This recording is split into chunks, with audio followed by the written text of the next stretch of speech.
is if you're in job search mode, don't just look for a job forever without doing something else, okay?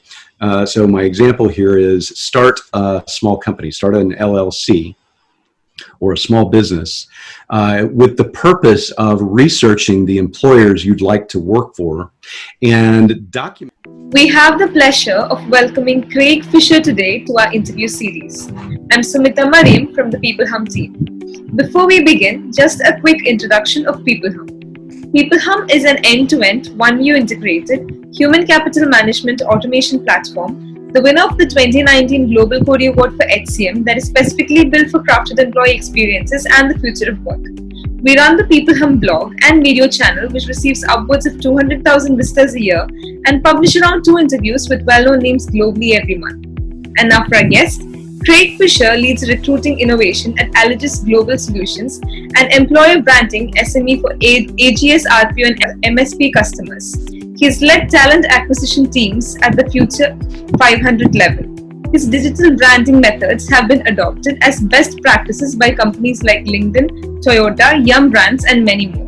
He is the author of Inbound Recruiting and a popular keynote speaker at tech, social media, HR recruiting, and sales conferences worldwide. We are extremely happy to have someone of his stature on our interview series today. Welcome, Craig. We're thrilled to have you. Thanks, Tamita. It's nice to be here. Appreciate you having me on. How's your day going? Our day is going well. It's our pleasure to have you, Craig. That's totally our pleasure. So, moving on to the interview. The first question I have for you would be, you've had quite a journey in your career. Can you tell us a little bit about your learnings throughout this joyride, if I may call it a joyride? Yes, absolutely. So I started my career in healthcare. I was actually a sales rep for what is now GSK. At the time, it was called GlaxoSmithKline. And then I sold hospital equipment, and then I got recruited into recruiting physicians for a living. And then that was in the mid-90s, and I've been in recruiting ever since, mostly in the technology sector. And then I became a leader in the industry for a couple of different organizations before starting my own staffing firm. And around that time, I was trying to get innovative about using the internet to post great content out in the world to attract job candidates and employers as customers back to me. And we began using all these free internet tools to do all of the functions that you can do for a recruiting organization. And we were able to do some really amazing sourcing and hiring at scale with all these free tools. And so I started writing about that in my blog, and eventually I started a Twitter chat for recruiters. It was the first ever Twitter chat for recruiters called TalentNet. At the time it was hashtag TNL, now it's hashtag TalentNet. That became also a podcast. It was a weekly show, and hundreds of people from all over the world were joining into this weekly Twitter chat. It was really fun. And at the time we were talking about, is social media really effective for recruiting, right? So that was the conversation in 2008. That quickly pivoted into a live event. People were clamoring at that time because we got to know each other on places like Twitter and on various blogs, and we were clamoring to meet IRL, right, in real life. And we had a bad economy then, and no one could afford to go to a big conference. And so we decided to start our own conference, the TalentNet conference here in Dallas, and make it a low-cost event to enter, but still have the same level of talent that you'd find at an HR technology conference or a SHRM conference, things like that. So the learning and the networking is really good. It's a local event, and we celebrated our 10-year anniversary last year. Well, I'm making a documentary about how talent acquisition has come up in the world and has really helped HR have a bigger seat at the table at the executive level. And the documentary is going to be called A Suite at the Table. And it's really about how I've seen my friends in the industry really move up in the ranks and help talent acquisition and recruiting to be a bigger part of an organization and make companies better people first operations. And so my learnings are, I think we're growing and improving, and I think talent acquisition has been a big part of that. That's wonderful, and all the best for your documentary. Thank you. So, Skill Scout is helping me with that. If anyone is looking for a documentarian, Skill Scout's really yeah, sure. So, we are talking about recruiting so much, and you are a person who've used, social media and, who likes to leverage technology for the purpose of recruiting. So, how much would you say, recruiting is said to be, it was called a human job. So, how would you, describe the balance that you need to have between, a human intelligence and artificial intelligence, and mix it with, all sorts of technology and leverage social media for recruiting? Can you elaborate a little bit on that? Absolutely. So I think that there are two schools of thought, and one is sort of the smile and dial, mass email sort of style of recruiting, where you're not really getting to know your prospects very well before you reach out to them. And it doesn't work very well, really. I mean, we all get the emails about applying for a job that's not even a fit for us. And then the other school of thought is sort of the way I like to do it, which is really get to know your candidate better, be way more selective about the people you reach out to, but always use the technology available to understand your candidates, right? And to network with them. I like to reach out to my candidates on social places first and just get to know them, right? Like follow them on Twitter and comment on their posts and texts, and same thing with LinkedIn. I even reach out to people on Facebook. I use Facebook for business a lot, and I think it's very effective. And so if you can do this, if you can be in a candidate's peripheral vision several times before reaching out to them directly, and they get to know you a little bit as a non-threatening, good network participant, then your chances of getting a good response from them go way up. And so I say use all the technology available to do things like that, and to cut your corners in things like interview scheduling and follow-ups and things like that. The gaps in communication that we have in the recruiting process are real. So build a journey map and understand where those high and low points are in the process, and make sure at those low points you're doing a good job of communicating, and use the existing technology and chatbots to help you do that. So I think there's a good mix of human and technology there, and but we've proven over and over again that technology can't replace that human aspect, and that's what really gets you good results. Yeah, I really think, replacing the menu-driven interfaces that we have with conversational interface by having chatbots and things like that really helps. And I totally agree with you. You need to have that human touch to it. And also, if you can give us a little insight on, what managers would do to, recruit the right talent. What are the practices that managers can practice to recruit the right talent? So one of the things that I think technology is good for is we've now actually made it too easy to apply to jobs. I think you had Lou Adler on this program, and he says the same thing. That's his theory.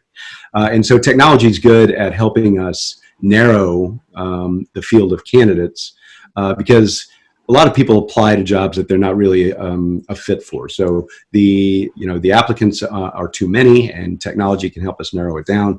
And hiring managers should use the technology to build their stack ranked list of top candidates to approach. But then they should do their own homework and get to know something about those candidates before getting on the phone with them. Okay. Too many managers get on the phone and say, well, tell me about yourself. What do you like about our company? Why are you interested in this job? And they haven't done any homework. They're not good at selling the opportunity because they don't know the candidate well enough yet. And they haven't done the research. And so they try to be too fast. And, we use these metrics like time to fill and to measure success. And that's a terrible metric. Because if you've made a bad hire, but you've done it fast, it's still a bad hire. And so your hiring velocity is what Jerome Tiernick from Smart Recruiters says is a much better metric. And it's your ability to hire great people for that role fast, right? All people are great in their own way, but they might not be great for that role. So getting the appropriate candidate and understanding who they are before you get on the phone with them or on an interview with them is a large part of that battle. That's an amazing insight. Like we don't have to recruit people really fast. We need the right talent for it. So, if I may ask you, so we probably covered a lot of the facts surrounding this. My next question, but when you come to a recruitment, I mean, according to you, what are the challenges that recruiting is facing right now? I mean, how do you think like the practice of recruiting is evolving over time right now? So here's the thing. Recruiting is not broken. We keep trying to come up with all these technologies to fix recruiting, but recruiting is not broken. We're perfectly able to find, recruit, and hire candidates.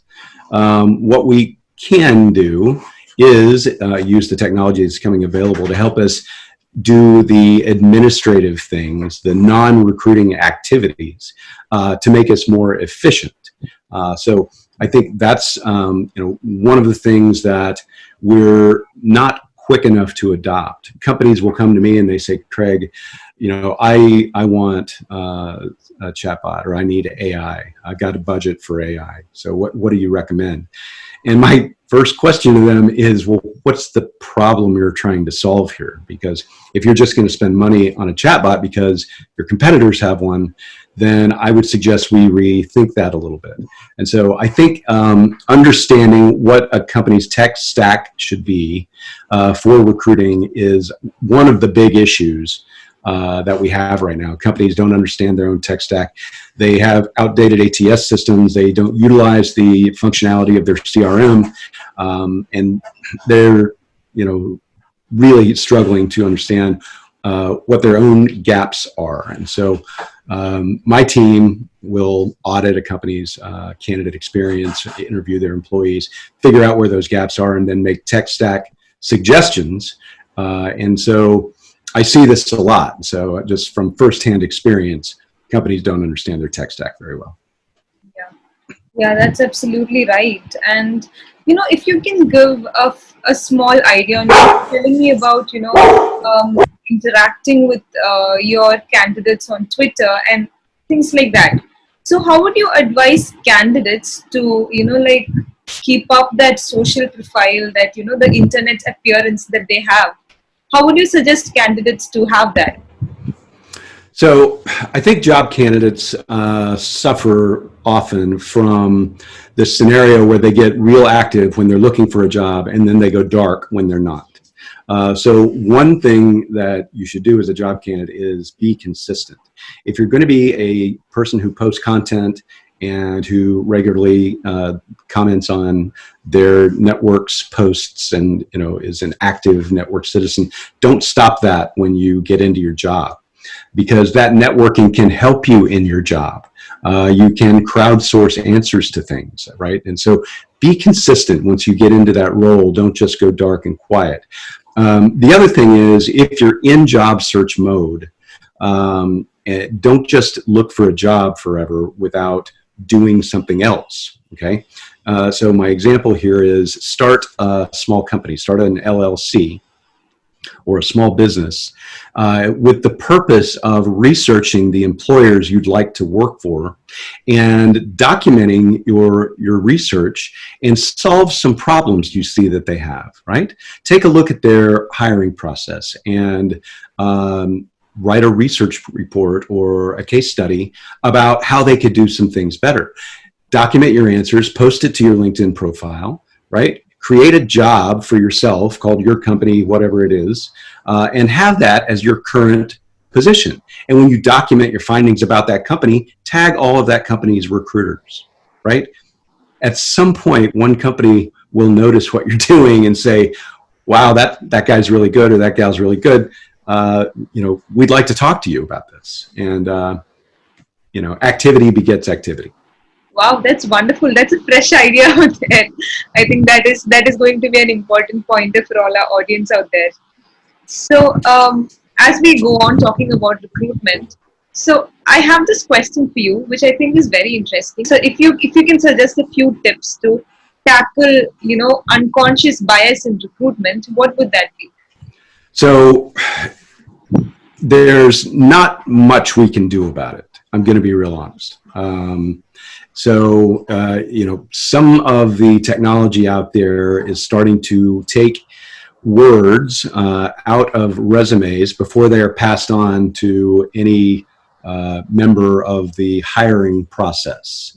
And those words would indicate, for instance, college degree sometimes, or anything that would indicate gender or age, things like that. And so it's starting to become possible to be less bias in the process with technology. But people are inherently biased. And so if we leave it up to just people in the process, there's always going to be some element of that. But some of the tech that we have that is filtering resumes is now starting to fix that. Yeah, yeah, that's a wonderful answer. And do you, if I may ask you another, if we shift our focus to a different thing, how do you think building an employer brand is important for a new organization, for a small business that is growing? Mm-hmm. So I think it's almost easier for a small business that is growing to brand themselves as creative and innovative and fun because they don't have this legacy of brand to hinder their efforts there. And so I think that if you're a small business trying to hire really great people, then really go for it. Really get creative and big about who you are and what you're trying to do. Definitely showcase your people, right? In a small business, very often your core group of people is going to be there for a while, right? And so showcase your people every day. Do a Twitter and Instagram takeover and get your people on video on a regular basis. Do the podcasts, really do some fun things and get innovative on topics, right? Don't just talk about hiring and culture, right? Talk about your favorite memes, talk about, great books, talk about just anything you hear on NPR, right? Do your own version of that as an organization, and you're going to have some success if you include and invite the people onto your videos and your podcasts that you want to work with, and right, get to know them. Yeah, that's a fresh perspective, and I love that one. So, I have one more question for you. So, we were talking about recruitment and how a candidate should present themselves. So, for an organization to give an exceptional candidate experience, right? So, we have an online presence, and we have our bricks and mortar, our buildings. So, how do you think we combine both these and give the best experience to and our candidates? So my favorite thing that started to come to life a few years ago and kind of stalled out, but is now kind of coming back because of stay-at-home situations, is virtual or augmented reality tours of an office or an organization, right? So if you can get your employees even to do 360 tours of their home office, things like that you can share with candidates and talk through it, then candidates can better understand who the people are in your organization, what their work life is like, the things that they have on their desk. Years ago, there was data that said the number one thing a candidate wants to see in your employer branding elements online is pictures of desks. Like, what does an employee's desk look like? And so I always say, show the office, and now show the home office, because I think those things are interesting. Yeah, I think that's a fun activity to do, and to get more candidates to understand how the environment is like, their future office, how they're going to have their environments around them. So that's nice. And Craig, just to kind of wrap up the interview, if you have any important sound bites that you would like to leave our audience. Yes. So one, put your dog outside before you go on a video. I could hear, I could hear it in the background. She's pretty loud. But second, I've got a thing that I'm thinking about as employers are advising their employees to stay home if they feel sick as we start to get back into brick and mortar offices.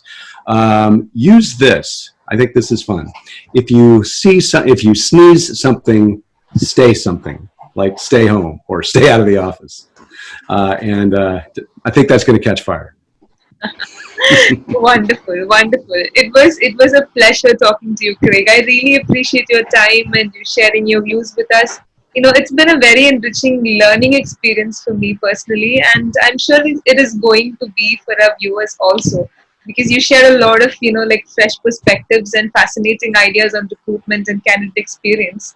Let's keep in touch and have a healthy and safe time ahead of you. Thanks, Tamita. It's nice to see you. Bye bye. All right.